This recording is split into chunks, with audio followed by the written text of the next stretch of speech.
Hey, everybody. Good morning, good evening, good afternoon. Welcome to Pep Talk, the podcast. We give you the truth, the whole truth, and nothing but the truth. So help us, God. We take all these interesting and fun and sometimes a little bit off the wall health and wellness conversations, break them down into simple, digestible, actionable steps. And we give you the map, the keys, and the car of things that you can do not only to understand what we're discussing, but how you can improve your health, the health of your family, and the health of your community. And if you're a physician, like we have many doctors and physicians who subscribe to our podcast, you can share this information with your patients and improve the health of your patient population and the community that you serve. I'm your host, Dr. Eric Naputi. 20 years I've been a functional medicine, functional neuro practicing doctor, helping patients get to the root cause of their problems, not just masking or managing their symptoms. I'm all about helping you get the knowledge that you need so that you can take your life and your family's life to the next level. Today, we're going to go down a little conversation about blood sugars. I want to talk about really, truly the silent epidemic of blood sugar imbalances. And I got to tell you, I cannot impress upon you the importance of this conversation. And if you will put this into play and if you will understand the magnitude and severity of why this blood sugar conversation is so powerful, it can change your life. It can change your life of your loved ones, and it can change the people that you have positive influence over.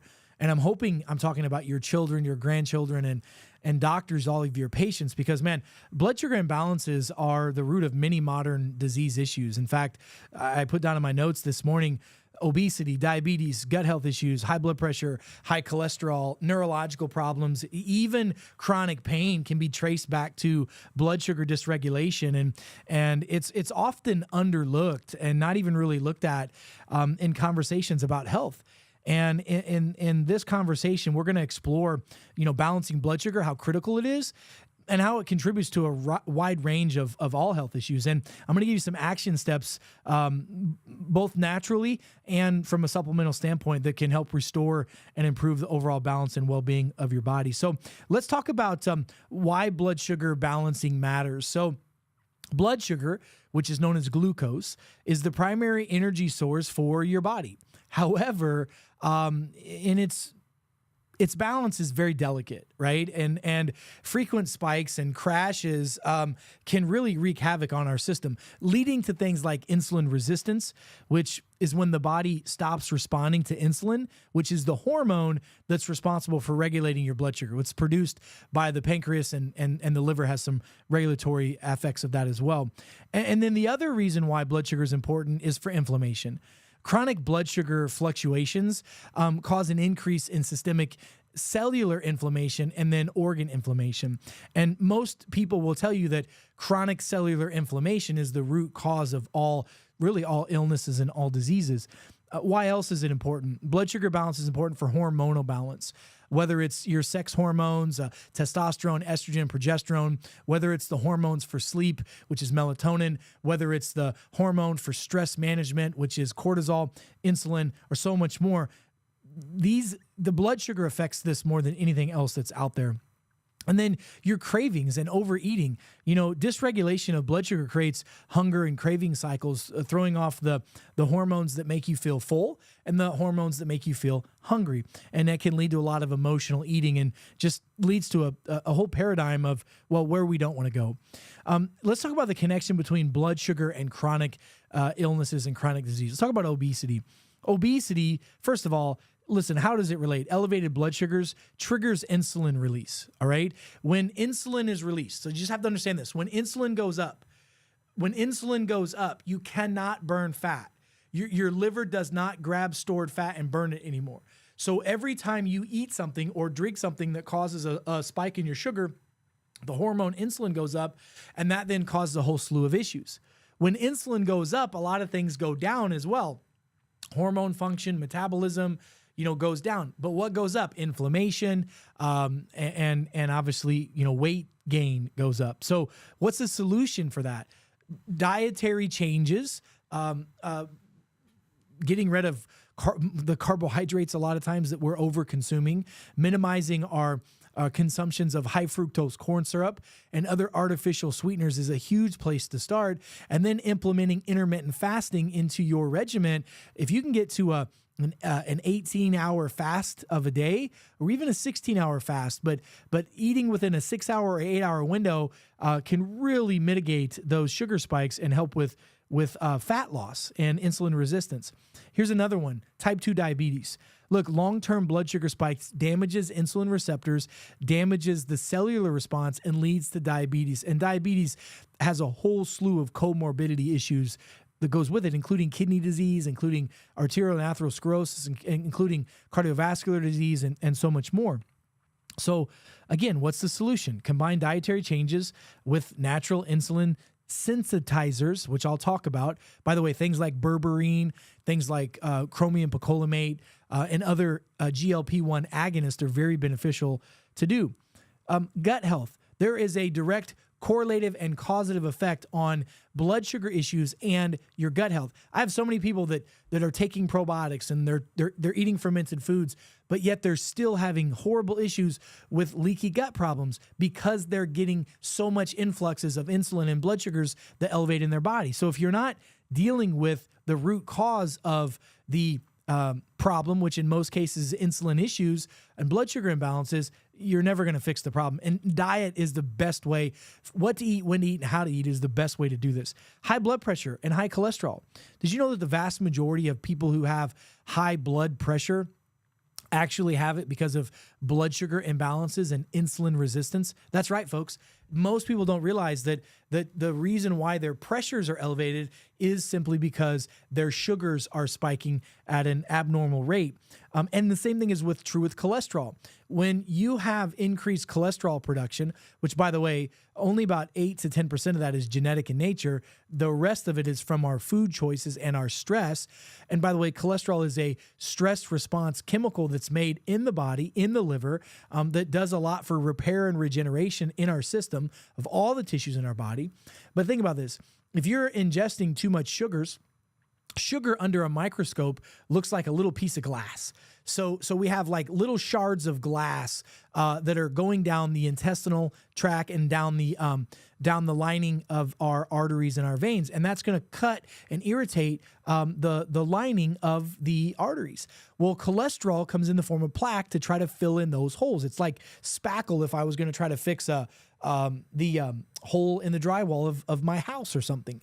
Well, that's why we get elevated cholesterol. So blood sugar leads to high cholesterol, high blood pressure. When's the last time your doctor said, hey, in order to fix your high blood pressure, high cholesterol, let's get your sugar under control? Well, that's the deal.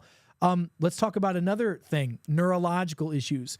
Blood sugar fluctuations cause neuroinflammatory issues like brain fog, memory loss, and yes, Alzheimer's, which is also known as type 3 diabetes. How do we fix it? Addressing the gut, balanced meals, intermittent fasting. These are all solutions for this. Chronic pain is a big one. Folks, we are still in the opioid crisis. We are still being misled by our healthcare practitioners and mainstream pharmaceutical industries that the way to get rid of chronic pain is to take more drugs. The opioid crisis has led to death and destruction of human beings all across the globe. And what if I told you by simply controlling your sugar spikes, that could lower your chronic pain and chronic inflammation that you have? Well, it can. I mean, elevated blood sugars increase systemic inflammation in the muscles, in the joints, and in the nerves, leading to increased pain in the body. There's a huge correlation and causation between blood sugars and pain in the body. There's also genetic predispositions for this. So look, we're born with a certain set of genes in our body, and those genes are going to express how our cells function and repair, how our organs function and repair, and how our body does what it's supposed to do. Well, folks, if we have certain genes that we refer to as dirty genes, there's clean genes and dirty genes. And the dirty genes are the genes that are called single nucleotide polymorphisms. These are glitches in our genetic software. And there's a test that you should run. It's an 800,000 SNP test. This test costs a couple $100 to run. I use the BioLimitless DNA Discovery Wellness Kit. It's a one and done test in your life. You're going to have over 800,000 data points. Those data points are going to tell you how to eat, how to sleep, how to exercise, how to supplement, how to do a lot of things. And And that test is a one and done test. It's not like a blood test that you need to take every 6 to 12 months. So there are genetic predispositions that increase the risk of blood sugar dysregulation. Let's talk about what those are. The first gene is a gene called TCF7L2. TCF7L2. This gene affects insulin production. If you have a problem with this gene, you're more predisposed to insulin resistance and everything that goes with it. There's another gene. It's called the MTNR1B gene. MTNR1B gene. This gene reduces insulin secretion, especially at nighttime. This is when people are going to have their sleep's going to be screwed up. If they eat too close to bedtime, their sugars are going to spike. These are people that fast all night long and wake up with their insulin levels still high. This is why there's a genetic predisposition. And by the way, prioritizing your sleep, having the right enzyme, taking the right peptide, and using fiber when you go to bed can offset this problem. There's another gene called PPARG. This gene influences how fat cells are stored and how they respond to insulin in the body. If you have this gene, intermittent fasting is a must, and then we've got to make sure that we get the right amount of fat in your diet. There's another gene called SLC3088. This impacts insulin secretion from the pancreas. By the way, don't freak out if you don't remember all these genes. Get a test that shows you what action steps to take. Like on my biolimitless.life app. When I look at this, I can go to the area on my app that tells me where how my body handles foods and diets, and it can tell me if I'm predisposed to certain yo-yo diets or insulin resistance, and then it gives me action steps to take based off of those results. There's another gene called FTO gene. The FTO gene is an increase in obesity gene, which basically is poor glucose metabolism. Knowing you have these genes can dictate what lifestyle you should live so that you don't have the expressions of health. Some of poor health. Some people have genes. They can eat what they want. They can drink what they want. They can sleep how they want, and they aren't impacted. That's not the majority of people. That's a very small percentage of people that are out there. So knowing your genetic predisposition is huge. Also, knowing the function of certain organs in your body. Here's one, like the adrenal glands. The adrenal glands regulate the sexual hormones, sugar metabolism, and mineral absorption in your body. The adrenal glands also produce cortisol, which is a stress hormone that raises blood sugar. By the way, cortisol sounds like cortisone, doesn't it? Cortisone is a drug that is either taken orally or injected to reduce inflammation. And when that drug is in the body, that's going to cause the body to gain weight because it's going to cause insulin resistance. If adrenal gland function is off, that's a stress response. We got to mitigate chronic stress. We got to reduce the cortisol levels, and then we got to get the insulin levels to stop spiking. Taking herbs like ashwagandha, other types of adaptogenic herbs are good. Using the peptide BPC157 is phenomenal for adrenal health, and so is taking the Master Microbiotic formula, which has a spore-based formula in it that will allow for the right bacteria like bifidobacterium and lactobacillus, which can help the gut, help the adrenals. The second is the gut. If the gut's not working right, that organ system of the gut microbiome, if it's off, sugar is going to feed harmful bacteria. You're going to have an overgrowth in candida, overgrowth in yeast. That's going to overtake your GI tract, and you're going to crave more sugars, more bad foods, more sodas and juices and breads and pastas and carbohydrates. So what do? Consume more probiotics, more prebiotics. Avoid artificial sweeteners and avoid processed foods. That'll help you. The third thing we got to make sure is the hormones are balanced. If the hormones aren't balanced proper, that's going to negatively impact blood sugars. Estrogen, testosterone, and progesterone are impacted by blood sugars. By the way, if blood sugars are high, if blood sugars are high, testosterone will go low, progesterone will go low, and all the symptoms with that are going to happen. If sugars are high, estrogen is high, now estrogen dominance will happen, and that's a big issue. Histamine responses will be high, estrogen overgrowth will happen. That's when women grow facial hair on their body. That's when they get polycystic ovarian syndrome. So there's a huge correlation between your hormones and your blood sugars. Your thyroid also is negatively impacted by elevated blood sugar. So if you're having a hypothyroid issue and you're taking all kinds of medications for that, why not just try getting your blood sugars under control? 9 out of 10 times that'll help resolve the problem. Number 4, your liver plays a huge role in this. The liver stores and releases glucose as needed. It's the organ that's responsible for taking stored fat and burning it. The liver by itself, like fatty liver issues and other types of liver congestive issues. Look, we do a liver detox. We detoxify the liver with milk thistle, NAC, liver-friendly foods, drinking things like dandelion root teas, mitigating and minimizing and cutting the sugar out of your system, literally like a sugar busters type program, reducing alcohol and fructose. That helps with the liver as well. By the way, intermittent fasting is what we should be looking to do as a society. We're genetically predisposed for intermittent fasting. Look, unless you're heavy duty weight training and training your body on a regular basis, eating 1 to 2 meals a day is more than enough, as long as you're getting the adequate amount of protein and calories that you need and eating nutriently dense foods with lots of fiber. It's best to start out with a 16 and 8 fast, where you're fasting for 16 hours. So basically no breakfast, have lunch and have dinner. Those are your 2 meals you can have a day. That's within that 6 to 8 hour window. You can even extend it to 18 hours where you're only eating within a 6 hour window. Some people do a 20 and 4 hour window where you're fasting for 20 hours and eating for 4. But you got to make sure you're getting the right amounts of protein for your body, the right amounts of vitamins and nutrients, because a lot of times what will happen is if you're intermittent fasting, you don't eat enough protein, your body's going to metabolize or catabolize its own protein, and we most certainly do not want that to happen. That's a very big problem. Intermittent fasting can also control insulin resistance. It also is a GLP-1 agonist. So intermittent fasting helps if you're using semaglutides or berberines or cinnamon or any of these other natural GLP-1s. Here's a list of natural GLP-1s. So berberine is a natural GLP-1 agonist. Green tea extract is a natural GLP-1 agonist. Bitter melon is a GLP agonist.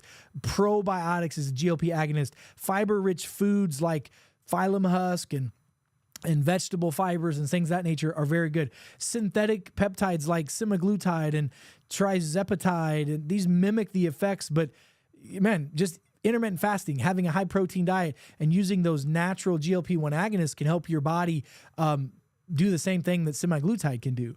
So chromium also is a big one. Magnesium is another one. Magnesium improves insulin signaling to glucose in the body. The proper probiotics are GLP-1 agonist.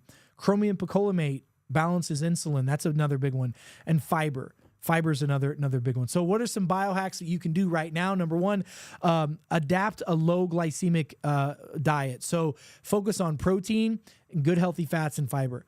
Protein, good healthy fats, and fiber. So if you're a carnivore, eat meat, all right? Fats, good fats, coconut oil, MCT oil, eggs, butter, ghee butter, real butter, and then vegetables. Vegetables are the best source of the fiber. Incorporate intermittent fasting. Start small and then grow into it. Optimize gut health. That's another huge biohack. Support your adrenals with relaxation, meditation, stress relief therapies, and adaptogenic herbs. Exercise regularly. Look, the research is clear. 2 to 3 days a week of exercise can reduce our stress and improve the quality and longevity of our life immensely. Improving quality of sleep. Focus on getting a good 8 hours of sleep every night. Focus on sleeping in an environment that's conducive for sleep, which is a cold environment, a dark environment, and a quiet environment. And consistently set a pattern where you're sleeping the same time every night. Supplement yourself wisely, using a master microbiotic, using cell signaling technology, detoxifying your body, using things like berberine, chromium, magnesium on a regular basis. Very powerful. Balancing out your hormones, testosterone, estrogen, progesterone, naturally using bioidentical hormones. Very safe, very effective, very healthy. Also using peptides as well.